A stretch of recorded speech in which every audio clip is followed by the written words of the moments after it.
Welcome and thank you for standing by. Currently, all participants are in a listen-only mode.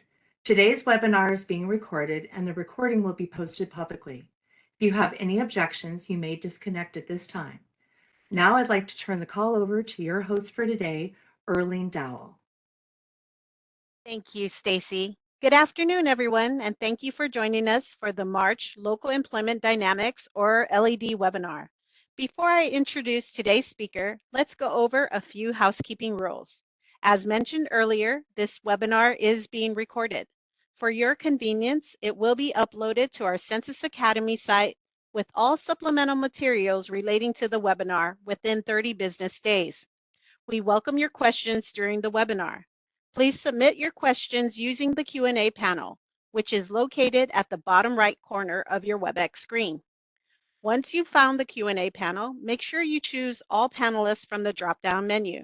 This will ensure we see your question. As time allows, we will answer your questions directly through the Q&A panel, or we will share your questions with the presenter to respond to during the Q&A portion of the webinar. Also, we ask that you do not include any personal or business identifiable information with your questions. We suggest keeping that chat panel open as we will provide key links and other resources throughout the webinar. Keep in mind, you won't be able to respond to the chat. That is for us to send out links and other resources related to the presentation. As you know, we are in a virtual environment and sometimes technical difficulties might occur. If you are having issues, try a different browser or consider logging out and coming back into the session. If you are having audio issues, try selecting the computer audio or calling into the webinar via phone.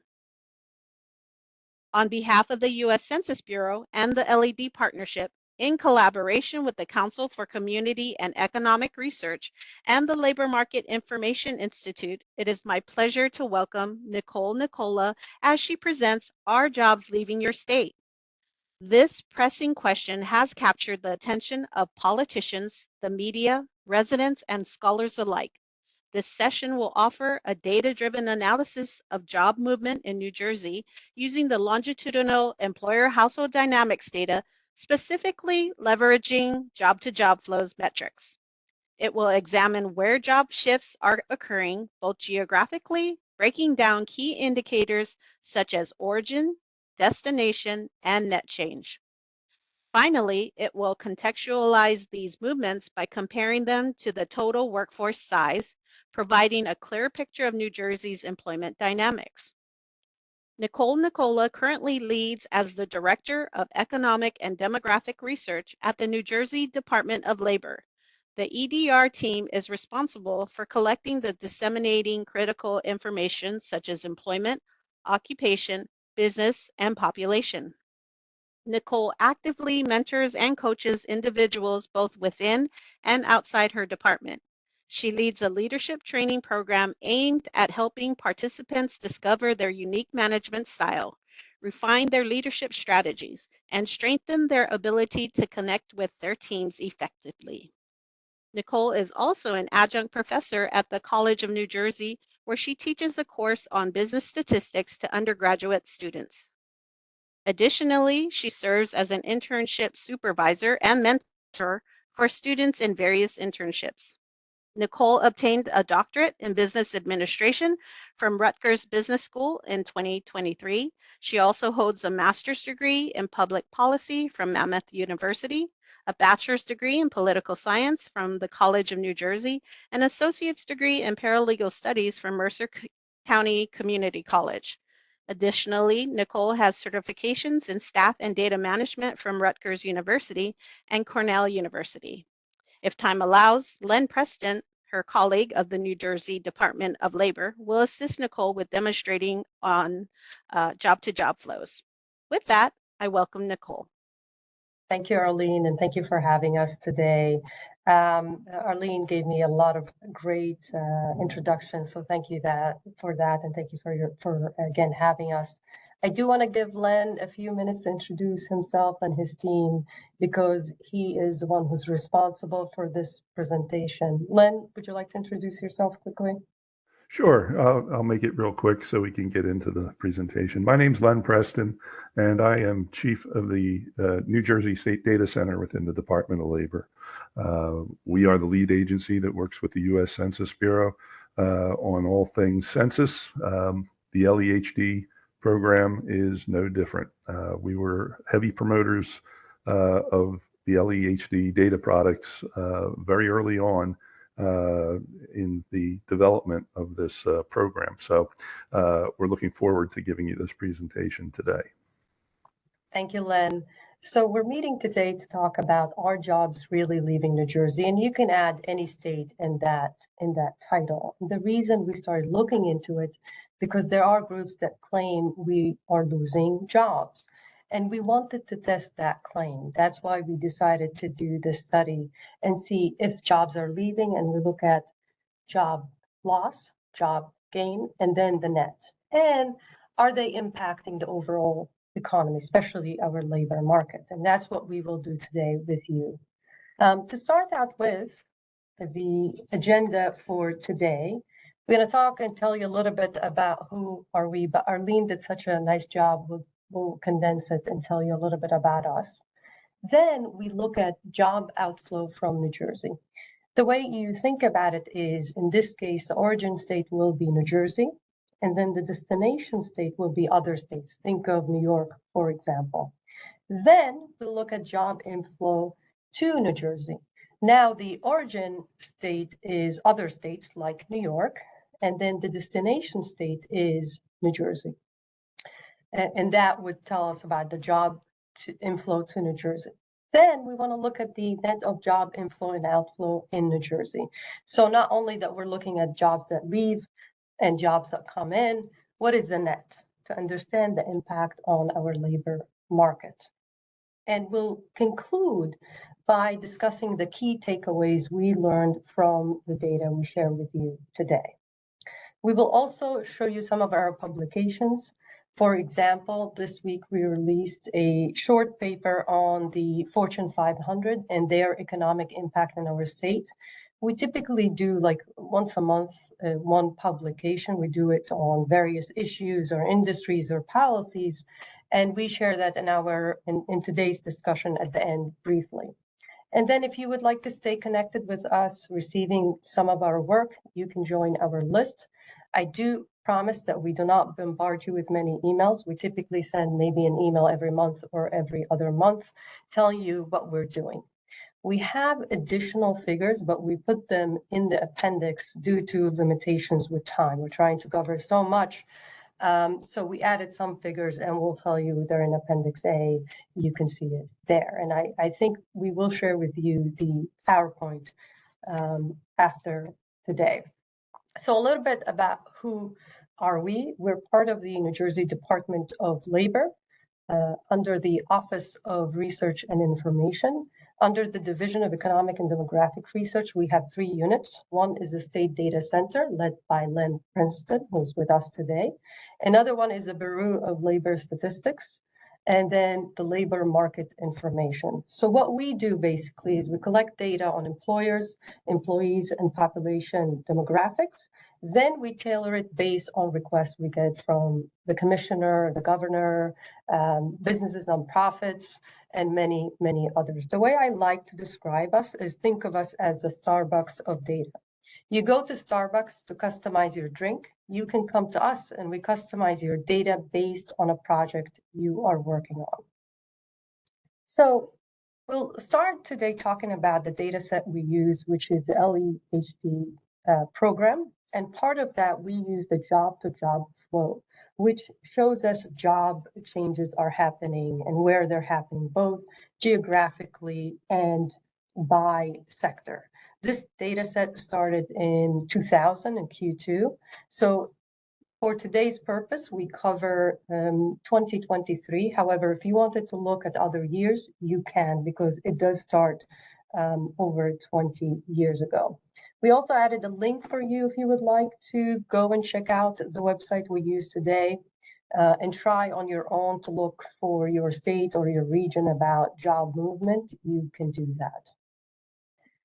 So for today's presentation, we look at J to J flow in terms of origin and destination state, concentrating on New Jersey. So when we look at origin state, New Jersey, to other states, then destination, think about coming from other states to us. So just to give you a few examples of how you can look at origin and destination. We also look at the age of job movers, as well as their educational attainment. And then we'll end up talking about the industry. The reason we care about these indicators, for example, in terms of with certain industry, think of retail trade, it has seasonality, like the holiday season, agriculture, for example. So sometimes job movement will happen in certain industries. Another thing we care about is educational attainment. New Jersey is part of the top 5 in terms of educational attainment, which is the highest in the country, with 44% for people between the ages of 25 and over. So when you have high educational attainment, you tend to see high mobility. So we should see a higher number maybe in New Jersey because we have a higher educational attainment. So there is a positive relationship or association between educational attainment and mobility. Okay, so job outflow from New Jersey. From slide 6 to slide 12, we will discuss job outflows from New Jersey to other states in 2023. We'll do later also inflow for 2023. We'll look at the top destinations. In this case, we'll look at the top 10. We'll also do outflow by age, educational attainment, and then industry. So in terms of the total number of jobs that left New Jersey, it's around a little bit over 37,000 jobs. If you wonder how many jobs we have 4.4 million establishment jobs. So out of that is 0.84% left the state, or 37,000 jobs. So it's very small compared to the overall economy. When we look at the top 10 job-to-job outflows from New Jersey by destination state, here we have a table where we mentioned the top 10 just because it would be too much to put all the states together in a table. But we did the top 10. Here's the first column. You have the rank, then the state, which is led by New York, Pennsylvania, and Florida. The third column is the total. So for example, for New York, it received from New Jersey a little bit over 12,900 jobs. And then we have the percent of total. For example, for New York is 35% out of the total, which is 37,000. If we look just at New York, Pennsylvania, and Florida, they account for nearly 70% of the jobs that left New Jersey.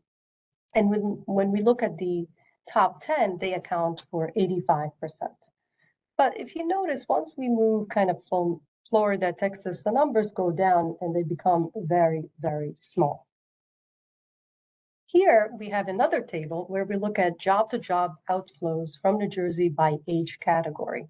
The first column gives us the age cohort. So we did up to 24, 25 to 44, and 45 and over. The second column shows us the total for each age cohort. And then the third column shows us the percent of total. And what we can see is the largest group leaving New Jersey is 25 to 44 years old, making up over 50% of job outflows. The second largest group is 45 and over, accounting for about 28%.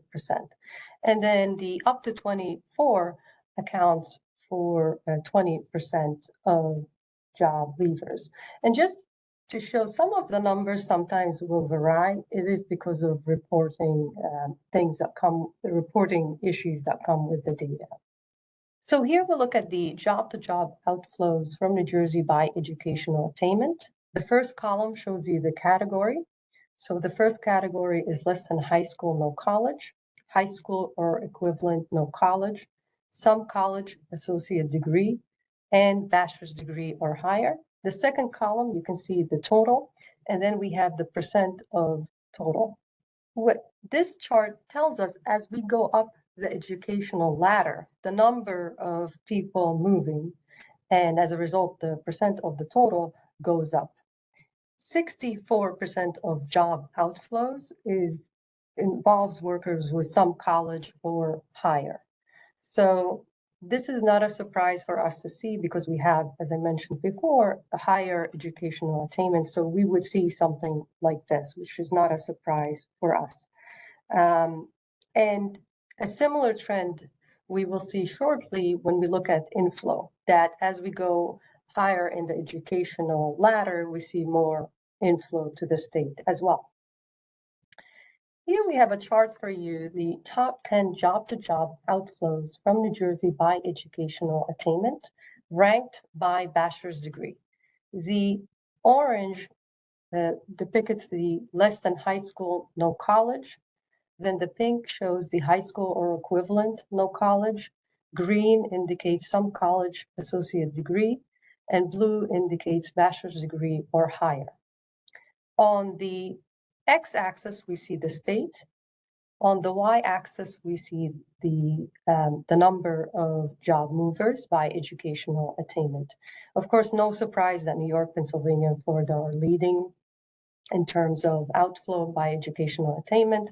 But what you notice is the green bar and the blue bar, which reflect some college and bachelor's degree or higher, tend to be larger than high school or less than high school, which is the pink and the orange bar, which kind of confirms what we looked at before, that higher education or folks who are moving out tend to have higher educational attainment. But it's not a surprise because we know there's a positive relationship between higher education and job mobility. Here we look at the top five job-to-job outflows from New Jersey by industry. So out of the 37,000 jobs that left New Jersey, 63% of them come from these industries. They're led by administrative and support and waste management and remediation services, retail trade, healthcare and social assistance, accommodation and food services, and transportation and warehousing. These industries tend to require experience on the job rather than the traditional schooling or certification, except healthcare. But the rest typically require experience on the job. Now we're going to talk about job inflow to New Jersey from slides 13 to 19. We'll focus on that. So now we're going to look at the origin state being the other states. Think of New York, Pennsylvania, Florida, and jobs moving from there to New Jersey. That's what we will focus on, and we'll do the same thing we've done to the outflow. We'll look at geographic trends, age group, educational attainment, and industry. So this slide presents the total number of jobs that moved into New Jersey, approximately 35,000 jobs. Out of the 4.4 million, it's 0.8%. For the outflow, it was 0.84%. So again, both numbers are not significant compared to the labor market of 4.4 million jobs, which what tells us that nearly the same number moved in, indicating a balanced job exchange. 35,000 jobs moved in, 37,000 moved out. Not a significant difference there. Here's the same table we did for outflow, but now we're doing it for inflow. Top 10 job-to-job inflows to New Jersey by origin state. The first column shows us the rank from 1 to 10, and then the second column shows us the states. We see a similar trend where we have New York, Pennsylvania, and Florida. And then we have other states that we've seen in the previous table. We have the total as well, and we have the percent of the total. And similar to the table that we saw in the outflow, the three leading states account for 71% of the 35,000 jobs that moved to New Jersey. And the top 10 account for 86% of the 35,000 jobs that moved to New Jersey. So when we looked at that outflow, the top 10 states accounted for 85%. Now, when we look at the inflow, the top 10 states account for 86%, and the majority of them are the same that we've seen before. When we look at the job-to-job inflows to New Jersey by age category, we can see here are the three categories that we've seen before, up to 24, 25 to 44, 45 and over. The second column shows us a total, and then the third column shows us the percent of total. Here we see that the largest group moving into New Jersey is 25 to 44, making up 56% of total job inflows. The second largest group is 45 and over with 27%. Up to 24 is only 18%. Here we look at the job-to-job inflows to New Jersey by educational attainment. The same categories that we did for the outflow, we do it now for the inflow. Less than high school, no college.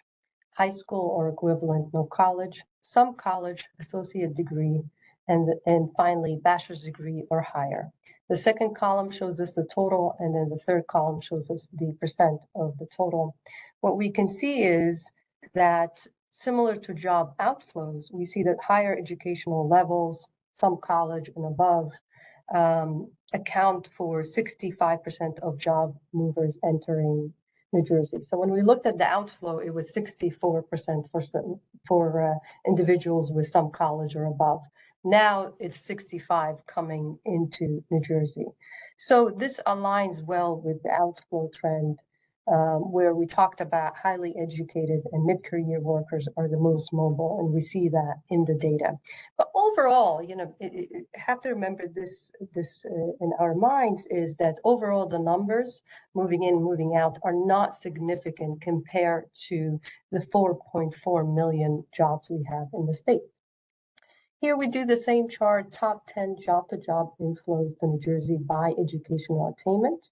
We have orange, less than high school, no college. Pink, high school or equivalent, no college.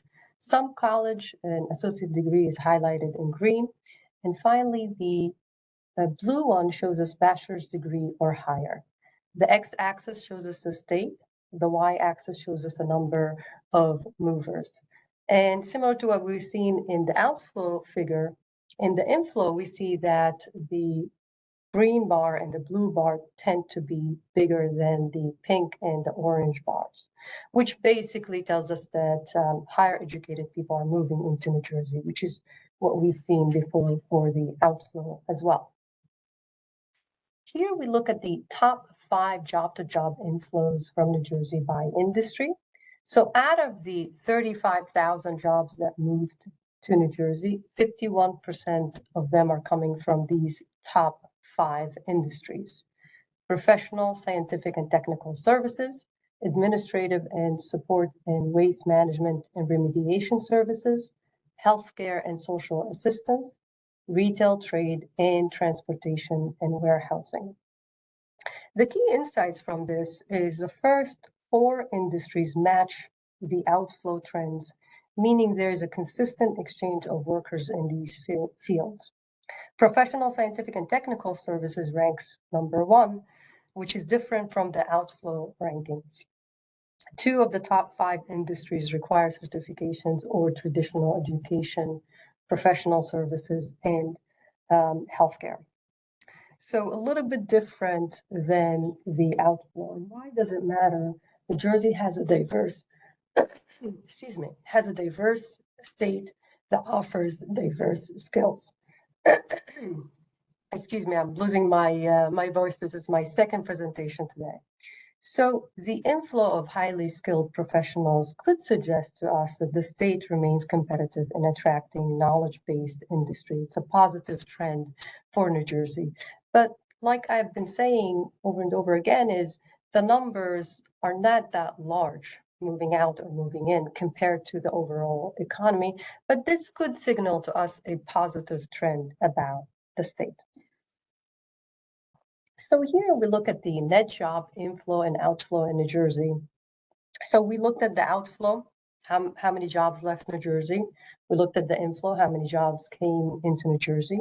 And now we want to compare those numbers, a simple equation, inflow minus outflow, and see if it really has an impact on the economy. What is the net effect on the economy? So the first map we have for you here is job-to-job net flow to and from New Jersey by destination state. What you could see is the map shows green, which means we gained jobs from that state. So from New York, we gained over 1,200 jobs. We also have some states where it's zero, meaning that there was no loss. And then the largest loss were to Florida, 1,000 jobs, a little bit over 1,000, Texas, 435, and then Pennsylvania, almost 400. But if you look at the map overall, the numbers overall are very small compared to our economy and compared to other economies. And in fact, the net is less than 2,300 jobs, very, very small compared to our economy. It's minimal and it's not significant. Here we look at the job-to-job net flows to and from New Jersey by age category. And if you recall, when we looked at the 25 to 44, it was the highest going out, but also the highest coming in. And the loss is very small. It's less than 200. And for the other two categories, up to 24 and 45 and over, the loss is around 1,000. Again, it's not significant compared to the larger economy. The net job loss by age category doesn't indicate a significant demographic shift. It just does not. When we look at the job-to-job net flows from and to New Jersey by educational attainment, we have the same categories that we've seen before: less than high school, no college, high school or equivalent, no college, some college or associate degree, bachelor's degree or higher. But the negative numbers are very, very small. Very, very small. And there's no overall, the net job loss remains minimal. It's not significant where we will worry about our economy. Here we have the top 5 job-to-job industries with negative net flow to and from New Jersey. So now we look at which industries we have a negative number. If we look at the inflow minus the outflow, what are the top 5? And you can see it's led by retail trade, followed by administrative and support and waste management and remediation services, accommodation and food services, healthcare and social assistance, and transportation and warehousing. So when we look at the net negative flow, we can see that on-the-job experience, these industries that require on-the-job experience, retail trade, although we see loss compared to the overall number of retail jobs we have, which is over 430,000, it's very small. You're talking about 2,400, very, very small. So, these are type of industries that we could have certain migrations due to different factors like turnover and seasonal employment, but they continue to be relatively small. When we look at the top 5 job-to-job industries with positive net flow to and from New Jersey, we see that it's led by professional, scientific, and technical services, then finance and insurance, information, wholesale trade, management, and finally management of companies and enterprises. Here we see that New Jersey attracts jobs in industries that require specialized skills, advanced education, or certification when compared to the outflow. So while we see this is a positive trend, but even if we look at the negative and the positive numbers relative to the economy, they continue to be small, but it is a positive thing to see that we attract people from industries that typically require some type of advanced skill or specialized skill. So now we're going to talk about the key takeaways from looking at all these data numbers and what does that mean for us when we see so many different numbers about job inflow and outflow, and can we answer, are jobs leaving New Jersey, and is that loss significant or detriment on our labor market? So the first key takeaway for you today is job mobility is balanced. We have 37,000 jobs left New Jersey, but 35,000 jobs moved into New Jersey. The net loss is fewer than 2,300 jobs, really, really small. When we look at the job exchange, we see, especially between states, it remains consistent. New York, Pennsylvania, and Florida are the top states, both sending and receiving jobs from New Jersey. When we look at the industry trends, they are different. Job losses are higher in industries requiring on-the-job experience, such as retail trade and food services. Then job gains are higher in high-skill industries like professional services and finance. The last slide we have for you talking about this is that we see the total establishment employment is 4.4 million. The loss of around 2,300 accounts for 0.05% of total employment. Really, really very, very small. When we look at the private establishment employment of 3.8% is 0.06%. So when we look at the overall trend and exchange in terms of think of it as states moving between us and other states. When we look at it in age, educational attainment, and industry, overall, these numbers are not significant for a labor market like us, which is diverse and robust. And it doesn't worry us at all. In fact, at the moment, the labor market continues to be robust, stable, and firm, and we don't see that job movement is impacting our labor market. And answering, are jobs leaving New Jersey? Are they impacting New Jersey? According to the data we have, the loss between the gain and the net is really not significant on our economy. So I wanted to conclude by sharing some of our publications, like I mentioned. Here is the one we published this week, The Economic Footprint of Fortune 500 Firms in New Jersey, which basically talks about the establishments we have here in terms of employment and earnings, or wages, I should say. Then we have New Jersey's young adult workforce. We have job openings and labor turnover. And you can see there are other ones where we focus on industry or celebrating a group within our community. And we have another page here for you. So please take a look at them. And if you have any comments or suggestions, please don't hesitate to reach out. Another thing is we want to encourage you to join our mailing list. We have the link. If you actually plug in the link, or if you have your phone, you can take your phone out and put it on the barcode and insert your information. I don't think we ask for a lot. It's like your first and last name and email. And as I have mentioned before, we don't bombard you with emails. We just try to send something once a month or once every other month, telling you about what we're doing. We actually subscribe to other folks to learn from them and see what type of publications might be useful for our stakeholders here in New Jersey. With that, I thank you, and I'm going to move it to Lynn, who's going to give you a short demo just to show you how you can use the job-to-job flow. And although we didn't touch on it today, it does have other indicators, more demographic data if you're interested. Len? Thank you, Nicole. Let me share my screen. Can everybody see my screen? Yes, we can. Thank you. Yep. Okay, very good. Wanted to start right from the homepage for the Longitudinal Employer Household Dynamics page. Just wanted to highlight that Job-to-Job Explorer is only one of a suite of tools that, if you're not familiar with this program, I highly recommend that you take the time to explore each one of these tools. But today we're going to take a look at Job-to-Job Explorer, and we're going to do just a simple inflow and outflow analysis. We're not going to try to teach you how to use this tool in depth. We're just going to do just a couple of brief queries into the tool.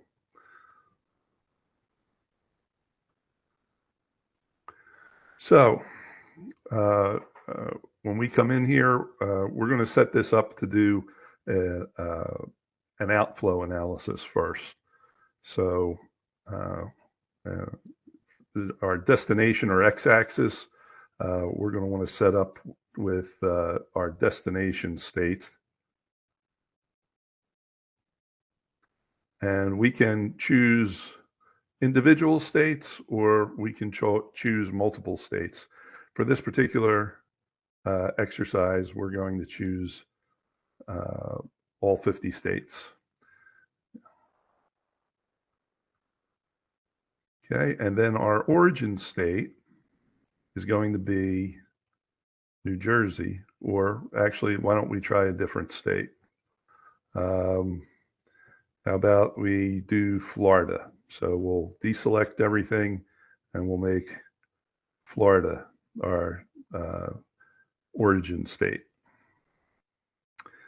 So now what you have here, and we can actually, in here, I can take Florida out. That big bar that you see there is the internal churn within Florida in terms of jobs that are moving within the state. So we're just going to take that out of there.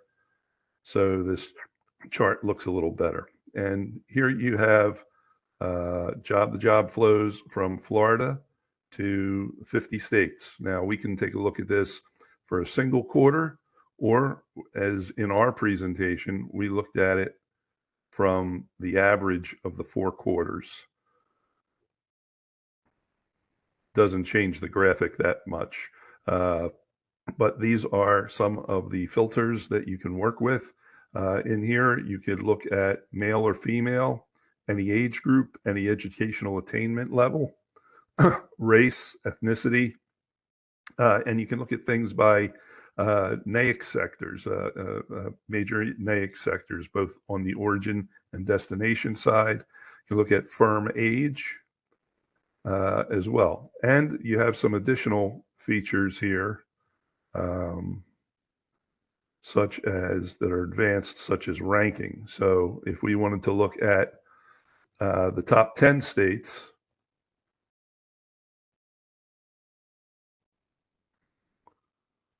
we can just set that, and we can see that outflows to Georgia, Texas, New York, and Tennessee, and Alabama are part of the top 5 in terms of outflow from Florida to these other states. So real quick, simple analysis. The up top here, you can get a table worth of data if you're looking for that. Here are the top 10 and the actual employment numbers. We looked at the bar chart. There's a very interesting chart here, especially when you get into industries. Look at flows into and out of industries, called a bipartite chart. And you can focus on any one of the states. Again, this isn't the ideal query necessarily to do here, but you can add industries in here, and it gets to be really neat and really detailed.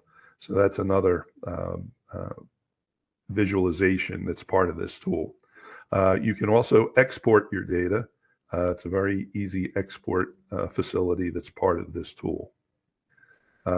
So now let's sort of flip the switch here, and let's do an inflow model here. So our origin state, we're going to keep, or actually our destination state, we're going to change this to a destination state. So geography. Let's change here first. Origin. There we go. Origin. Let's change this to all 50 states. Let's go to a table. Visualization. Select all. And we're going to save those changes. And then we're going to make this our destination state again, which is going to be Florida. You can click on the states. Oh. Wait for it to load.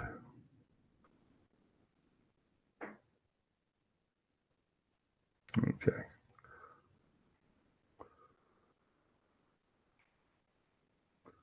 So we want our destination state to be Florida. So now we have an inflow analysis, job-to-job flows from 51 states into Florida.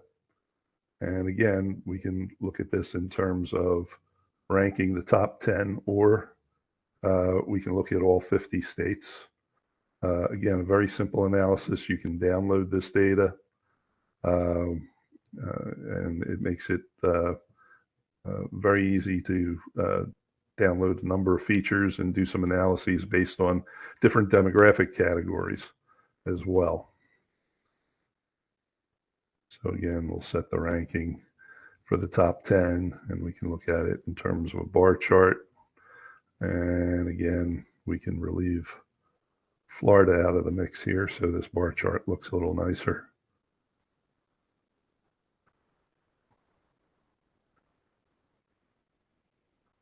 And that's how you do some simple inflow, outflow analysis from one state to another for various time periods. And again, if you want to get more detailed with this, you can look at industries, demographic characteristics. It's really a versatile tool. It can give you a lot of insights into the jobs that are both coming into and out of your state. And that's all I have. Thank you, Len. We could take questions if I saw some questions. Thank you so much. Thank you, Nicole. Before we go to the questions, as a reminder, the presentation will be accessible on the Census Academy website at census.gov/academy under the webinar tab within 30 days. The link has been added to the chat. Again, please type all of your questions in the Q&A and keep your questions pertaining to the presentation. The chat has been disabled to our attendees. And now for our first question. Okay. Is this based on the individual? How is it tracking job movements? Is it only based on the place of work, not the place of residence? Len? The way jobs are tracked in this tool, and the LEHD program in general, the main key is the Social Security number, employer ID identification number pair. That's how they track this by individual, but it's aggregated, of course. They don't show individual statistics here. But that is the basis for tracking where people come from and where they go to, as well as a host of other statistics. It's done based on the SSN for the person and the EIN for their place of work at a particular time period, which could be a quarter. It's done quarter. A lot of this information is sent down quarterly, so this is tracked quarterly. Thank you, Len. And Arlene, I sent you a link of the help and documentation, which explains what Len said. If you want to share it, please. Thank you. Next question. Could you clarify what a job move is? Are these companies that have left with their jobs, or just people changing jobs? It could be both. Again, this is done at the individual level. So if a company moves out and takes all those employees with them, they will be recorded on our wage record file that we transmit to the Census Bureau every quarter. That'll get picked up there. And that job move by an entire employer would be tracked at the individual level. And again, it can also be someone who's just changing a job, somebody who found a job, say in Texas, in a different industry even. They could be in one industry in our state for one quarter, and the next quarter they may have moved to another state in another industry. And those statistics are reflected in this data as well. Again, not at the individual level, but aggregated. Thank you. This next question is similar. Can you explain more about the job-to-job outflow? Is it that a person who had a job here and was transferred somewhere out of state to work that same job, or did a person change jobs and leave the state? Yes, again, that could be both.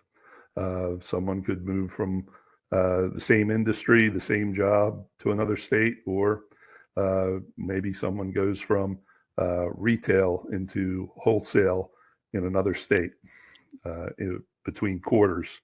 You'd have to look at the initial quarter and the subsequent quarter to see that move. Question. When the job-to-job outflow tools is measuring these outflows, when we're saying that jobs are leaving a state, does that mean that people who once performed a certain job moved within their home state, or are they, are they now performing the job in another state? Is this counting companies that might have offices, locations in one state, but then leave that state or relocate operations to another state? Yes. If you're talking about someone who may move from same company, but from one state to another, based on the address information, if we have good address information on both locations, that information would be tracked. It would be the same employer, but it would wind up in a different location. Our quarterly census of employment and wages files, both in our state and other states, keep track of the address information for the employees that are part of this massive data set that the Census Bureau creates from administrative records, both from our state and other sources as well in terms of administrative records. New York seemed to be the only state that showed a net inflow to New Jersey. Just curious if this is the normal trend or if this has changed over the years.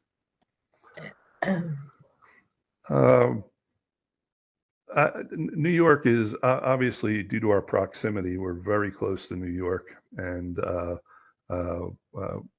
we do have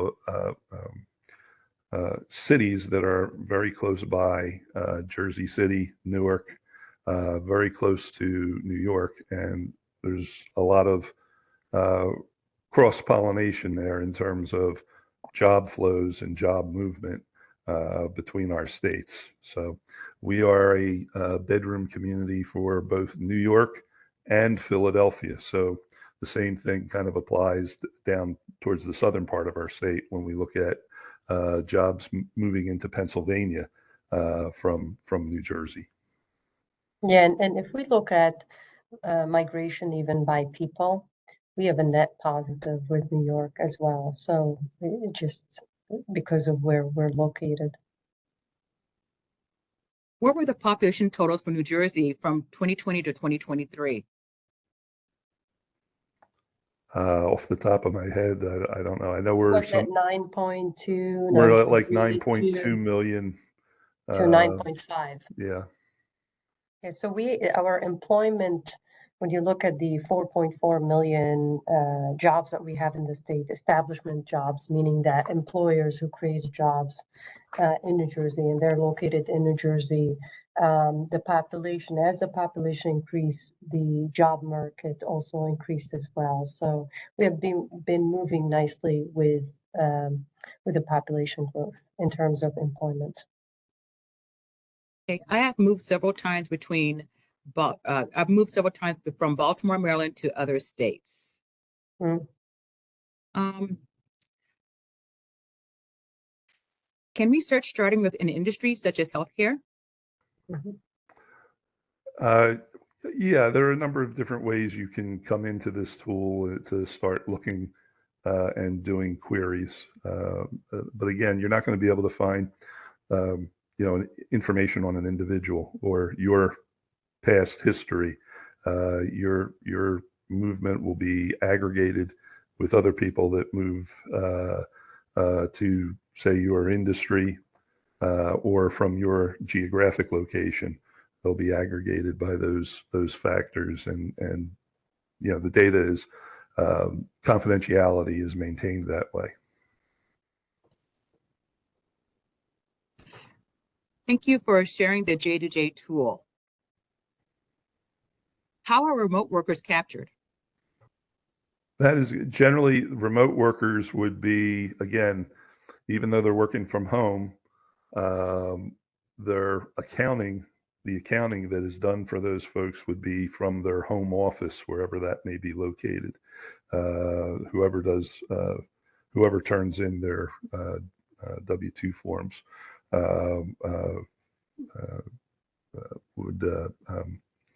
that would be how that would be tracked. So I don't believe, and Erlene, you can correct me if I'm wrong, I don't believe there's a way to track people that telework into their offices. Right. Currently, we are not tracking remote workers. Does this research take into account permanent moves, or could it potentially include temporary assignments such as traveling nurses within the healthcare industry? Well, it could take into account temporary moves. Again, this information is done on a quarterly basis. It's tracked quarterly. It's from monthly data within a quarter. So temporary moves could be tracked, so to speak. Again, looking at the current quarter and the subsequent quarter where someone was located at one point in time, and then at some point in the future, they would be able to do that. And then if that person comes back, that might be tracked in a subsequent quarter. It may not. I'm not sure if they can track it within the quarter. For example, if the first month of the quarter you've moved somewhere else on a temporary assignment, and then the last month of the quarter you've moved back in, you may not, that move may not get recorded. And again, Erlene, if I'm wrong on that, you can correct me. Nope. You said it perfectly, Lynn. Yep. Does this research take into account permanent moves, or could it potentially include temporary assignments? I just read that one, didn't I? Yeah. Okay. Okay, now I'm on my screen. What is the source of the data? Does it all come from the U.S. Census Bureau, or are there other government and non-government sources also used? Well, from our shop, we send down what we call our wage record file, and that has the wages and earnings and SSNs of individuals and companies, EINs of companies. We also pair that with our quarterly census of employment and wages, which has a host of data about the establishments, like their location, the number of people that work in those locations. So those are two major sources that come from us. Then the Census Bureau takes that and bumps it up against a number of administrative files. The Social Security STARS file, I believe, is one of them. I'm not sure of the complete list. Erlene, if you wanted to jump in, if there's anything additional that the files get bumped up against. We also have the IRS files as well. And then we have censuses and surveys. Do you assume job layouts, and I'm assuming they might mean job layoffs, as job changes? Not part of this, no. Is it? Yeah. I mean, they would drop off, obviously, in a layoff. The SSN, EIN for the person would drop off for however long they are laid off, and then would show up again, I guess, when they started working. Have you analyzed job flows by industry from metro to metro? We have used different data sources to find the industry-specific flows between metro areas across the United States as more significant than state-to-state flows. Well, We haven't done that, right? yeah, we sort of don't look at metropolitan statistical areas that much. I mean, really, our next level of geography is probably counties and then municipalities that we look at here in New Jersey. Metro, we're smack dab. New Jersey is 100% covered by metro areas, Philadelphia and New York. So it's kind of the same as saying the state almost. You can look at it. Yeah, you can look at it. Yeah, you can look at that geography. There's Yeah, no doubt but we about it. haven't done it. But we haven't done it specifically. Have you noticed significant or unusual trends in the past few years with J2J data?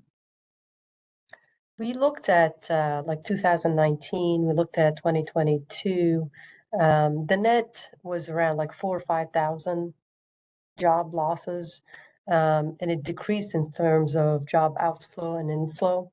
So not much, like it's not a significant number for us when we look at the data, even looking at pro-COVID 2019 and then post-COVID, which is 2022, 2023. And, you know, this data, we still had kind of an unbalanced economy where employers were looking for employees because we didn't expect during COVID to have the federal government allocate $5 trillion to households, businesses, nonprofits. So we had so much money we're spending, and employers are looking for employees left and right. Now we're getting into a more balanced economy.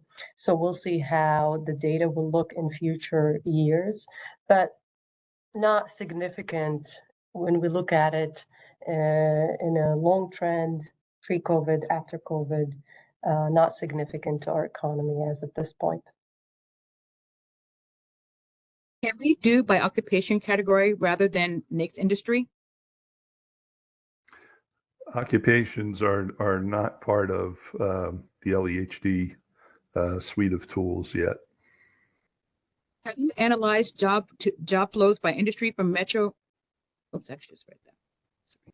Have you analyzed job flows by industry from metro to metro? Have used different data sources to find that industry-specific flows between metro areas across the United States are more significant than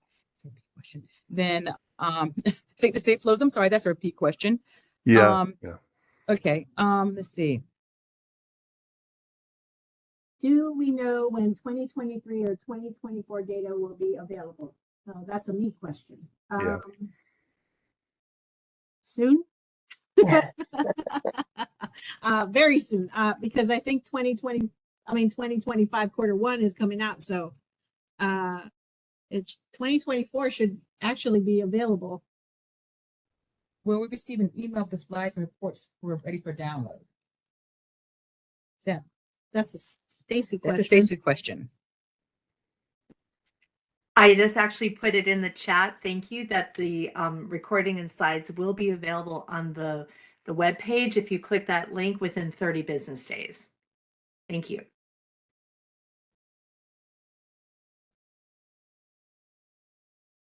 Tanja, I think you are muted. I think that's all the questions that we have right now. So we just want to thank everyone for joining us this afternoon. And Nicole and Len, thank you so much for your presentation. Did you have any closing remarks? You want to say? I just wanted to say thank you for having us, allowing us to present today. I think the questions were great questions that the audience asked of us about the program.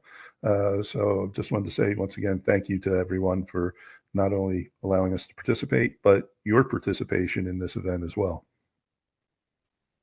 Yeah. Thank you for having us. And if you have any questions, please feel free to reach out to us.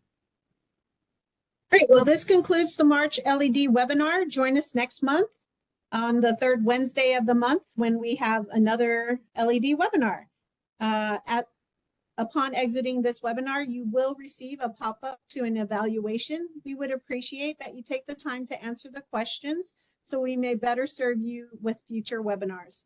On behalf of the U.S. Census Bureau and the LED Partnership, thank you for joining us today and enjoy the rest of your afternoon. Thank you. Thank you. Bye-bye. This concludes today's webinar. Thank you for your participation. You may disconnect at this time.